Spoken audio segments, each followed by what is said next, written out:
Brad wasn't in the meeting. Of course he wasn't. I was sitting in the cramped glass conference room, running through the pitch I'd spent the last 2 weeks putting together, while the partners stared at me like I was the help. My slides were tight, my numbers solid, and the client nodded along the whole time. We wrapped up, shook hands, and I walked out thinking, finally, this is it. Then Brad showed up. He strolled in 20 minutes late, still holding a half-empty coffee like he'd been on some important call. "Heard we nailed it," he said, slapping one of the partners on the back. "Told you our approach would work." Our approach. I stood there, still holding my laptop bag, watching the partners smile at him like he'd just saved the company. Not one of them even looked my way. Brad never looked at me either. He didn't have to. He knew exactly what he'd just done. This wasn't the first time. In the 3 months since I'd started at the startup, I'd seen his routine. He'd vanish during the hard part, then pop in just in time to collect credit. He'd talk about team effort like it was a magic spell that erased the fact he hadn't done a damn thing. The worst part? The higher-ups bought it. Every single time. I told myself it didn't matter, that the important thing was the work getting noticed, even if my name didn't. But that was a lie, and I knew it. Each time he pulled this stunt, it dug in deeper. I was fresh out of college, hustling 12-hour days because I thought that's what it took to get somewhere. Brad? He was coasting on charm and showing up late to his own success. The company had just landed a big round of funding. Morale was high.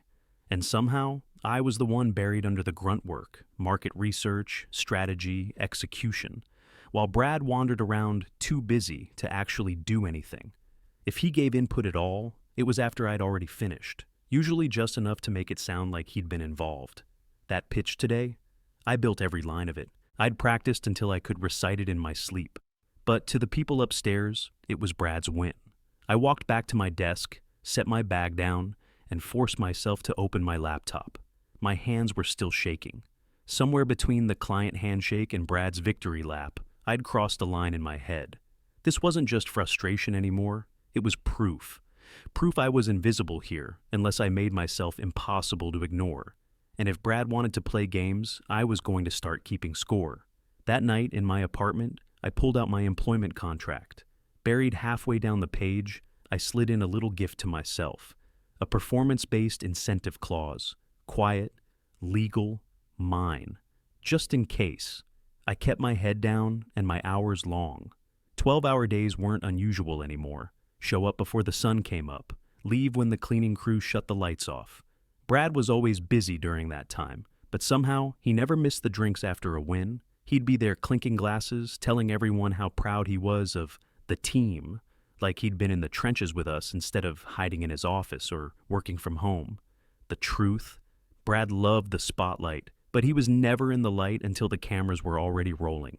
Meanwhile, my workload kept stacking higher. Strategy, content, client calls, crisis management, everything.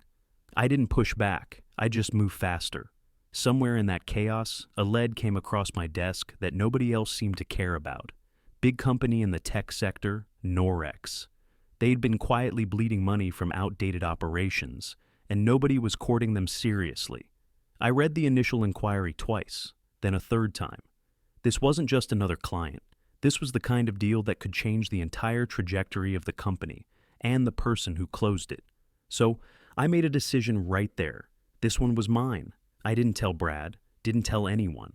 While he ran around aligning stakeholders and making vague noises about company culture, I started digging. I researched Norex's pain points, built a roadmap, and sketched out a pitch they couldn't ignore. Every step was off the official books, saved on my personal drive, handled on my personal phone. During the day, I cranked through the usual grind. At night, I was building something else entirely. Proposal drafts, competitive analysis, numbers that would make them lean forward in their seats. It was like working 2 jobs at once, but I couldn't risk Brad sniffing around and slapping his name on it. A week in, Brad popped by my desk. "Need you on the K&M campaign. Big push, short deadline." I smiled like I had nothing else going on. Got it. He had no idea I was already neck deep in something bigger than K&M would ever be. And that's exactly how I wanted it. By the second week, I had a pitch deck polished enough to walk into Norex tomorrow. I kept tweaking it anyway, obsessing over the flow, the phrasing, the numbers. I didn't just want them to sign, I wanted them to believe I was the only person who could deliver. One night, staring at the final slide, it hit me. Landing this deal wasn't enough. If I brought it into the company like every other lead, Brad would find a way to grab it. I needed to make sure that when the ink dried, my name was on every page that mattered. I leaned back in my chair and looked at the folder labeled Norex, personal. It was more than a project now. It was leverage. Brad could have his fake victories and his bar tabs. I had the big fish on the line, and I wasn't letting anyone else near the hook. And when I pulled it in, it was going to be mine, start to finish. It didn't take long for Brad to sniff something out. Not the deal itself, but the fact that I wasn't drowning under my usual avalanche of busy work. One Monday morning, he leaned against my desk with a fake grin. Got a few special projects for you. Need them ASAP. Special turned out to mean 3 bloated presentations for accounts we weren't even pitching to right now, plus an internal report no one would read. Classic distraction plays. I nodded like an obedient soldier. Sure thing. What I didn't say was that those assignments were going to get the bare minimum version of my attention. Norex was the priority. Always. I carved my schedule into pieces. Daylight hours for the garbage Brad dumped on me. Nights for the real work. I started showing up earlier, staying later. By the second week of this routine, I was practically living at the office. Dinner came from vending machines, and my apartment might as well have been a storage unit. The heavier Brad piled it on, the more deliberate I got about keeping him in the dark. Emails to Norex went through my personal account. Calls happened from empty conference rooms with the doors shut. Every document had my name, my phone number, my title, never his. By mid-month, I had locked down 2 key meetings with their operations heads. The first one was all discovery, pain points, bottlenecks, what they'd tried before. The second, that was when the tone shifted. They weren't just hearing me out anymore.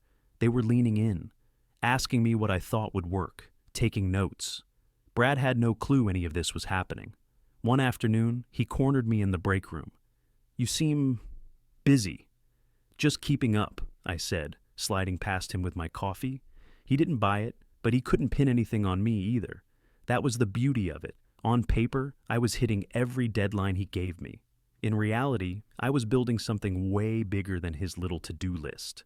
The pace was brutal. My friends stopped inviting me out. My girlfriend stopped asking when I'd be home. We both knew the answer was late and exhausted. Still, every time I looked at the Norex folder, it felt worth it. By the third meeting, we were mapping out timelines. I brought in a few discreet contacts from my network, people I trusted, to give the proposal more weight. Every conversation, every slide deck, every follow-up made one thing clearer. They wanted me, not the company logo, not Brad. Late one Thursday, my phone buzzed with a number I recognized. I stepped out into the hallway and answered. "This is Alex from Norex," the voice said. "We've reviewed your proposal and we're ready to move forward." For a second, I just let the words hang there. "That's great to hear," I said, keeping my tone even. "One more thing," Alex added. "We want you to personally oversee the implementation. You'd be our direct contact." That landed harder than the deal itself. This wasn't just a win, it was mine. Brad couldn't touch it without making it obvious he'd been out of the loop from the start. I hung up, stared at my phone, and felt the exhaustion in my bones twist into something sharper. Game on. The Monday after Norex gave me the green light, Brad stormed into the office like he'd just descended from the mountaintop with a new set of commandments. "Gather up, people," he shouted, clapping his hands. "Big change is coming. I've got a new vision for the company. Total disruption." Everyone half-heartedly shuffled toward the break area. He launched into a rambling speech about rebranding, innovation, and some vague plan to become the Uber of our space, whatever that meant. While he pontificated, my phone buzzed with an email from Norex's legal team. They were finalizing the contract. I slipped the phone back into my pocket before Brad could catch me smiling. When his monologue finally ended, he zeroed in on me. "I'm going to need you to drop what you're doing and spearhead a new internal initiative. Tight turnaround, critical stuff." I kept my expression flat. "Sure, send me the details." The critical stuff turned out to be a 70-slide PowerPoint about potential brand colors. He wanted mood boards. He wanted energy words. He wanted meaningless fluff while I was quietly pulling the biggest deal this company had ever seen across the finish line. So, I played along, at least on the surface. I sent him drafts, took his ridiculous feedback, and still found ways to duck into conference rooms to handle the real work. Every Norex call ended the same way, with them talking to me like I was the project lead. No, we, no, your team. Just me. Brad didn't notice, or maybe he didn't care, because he was too busy flapping his gums in other people's offices about culture shifts and market positioning. He was spinning in circles while the actual future of the company was in my hands. But the pressure was brutal. My inbox was exploding from both sides, his useless requests and Norex's legitimate demands. Sleep was optional at this point, and I was running on caffeine and spite. One afternoon, my laptop screen lit up with a calendar invite. Norex, in-person meeting, C-suite attendance. I accepted before even reading the agenda. Brad wasn't on the invite list. I walked into their glass-walled boardroom the next morning, shook hands all around, and dove into a detailed run-through of the implementation plan. Halfway through, their COO leaned back and said, "We're glad you're leading this. Having one point of contact will make things a lot smoother." I kept my tone even. That's exactly the plan. It wasn't until I was halfway back to the office that it really sank in. This was official. Norex's leadership had just made me the face of the deal. Not the company, not the department. Me. When I got back, Brad was in the middle of another desk-side sermon with one of the junior staff. He saw me and waved me over like I was late to his party. "How's that brand color project coming?" he asked. "Under control," I said. He grinned, clueless. "Good. This is going to be a game changer for us." I smiled back, but in my head, I was already picturing the real game changer, the signed contract with my name stamped all over it. He thought he was leading. Really, he was just noise in the background while I secured the future. And now, I had the proof. By the time the all-hands meeting rolled around, the Norex contract was a hair from being signed. Every document, every point of contact had my name on it. I'd built the entire thing brick by brick. So, of course, Brad opened the meeting by taking a victory lap. "Big news, everyone," he said, standing dead center like a game show host. "We've just wrapped a major deal with Norex. A lot of hard work went into this, and I couldn't be prouder of what we accomplished. He talked like he'd been in the trenches, sweating over every detail, when in reality the closest he'd come to the deal was probably hearing the name in passing. The room erupted with congratulations. For him, not one person turned my way. I sat there with my pen poised over my notebook, keeping my face neutral while my hands curled into fists under the table. "This deal," Brad continued, "is going to position us as leaders in our industry. It's exactly the kind of strategic win I've been pushing for." The smugness in his voice was like nails on a chalkboard. I could feel the eyes in the room landing on him with admiration, as if he'd just pulled off some masterstroke of leadership. Someone asked how he managed to secure the account. He laughed. "Oh, it's all about relationships. I've been nurturing this one for a while." I almost choked. Nurturing? The man didn't even know who their COO was, but I didn't move, didn't speak. Not yet. Instead, I watched him strut through the rest of the meeting, talking about next steps and maintaining momentum, like he had the faintest idea what was in the actual plan. The more he talked, the calmer I felt. Not because I wasn't angry, but because I knew something he didn't. When the meeting wrapped, Brad clapped me on the shoulder on his way out. "Good work keeping up with all my asks lately," he said, like he was throwing me a bone. I just smiled. "Anytime?" Back at my desk, I opened my laptop. The Norex final contract was sitting in my inbox, unsigned, waiting for me. I read through it one more time, checked every clause, every date, every piece of language tying the work to me personally. Brad wanted credit? Fine. He could have all the empty applause he wanted. I was after something that actually mattered. I signed the document, locked it with a digital timestamp, and sent it straight to our legal team. My message was short and impossible to misinterpret. "Please process and file under my performance-based incentive clause per contract." Within minutes, I had a confirmation. It was official. The deal was locked in, my name was on it, and there wasn't a thing Brad could do to erase that. From across the room, I heard his laugh as he chatted with someone about synergy and pipeline optimization. He was still glowing from the praise, completely unaware that the win he thought was his had already been moved out of his reach. Let him enjoy it. He had no idea his moment in the sun was about to get burned out completely. I closed my laptop, leaned back, and let the noise of the office fade. The game wasn't over, but the next move, that was mine. The next morning, the confirmation email from Norex hit my inbox at 8:12 a.m. Deal moving forward. You are listed as the deal originator. Looking forward to working with you on implementation. I sat back, took a sip of coffee, and let the satisfaction settle. Brad could keep playing King of the Hill for now. The paperwork told a different story. By 10-gallon, a meeting invite from HR popped up. Mandatory, immediate.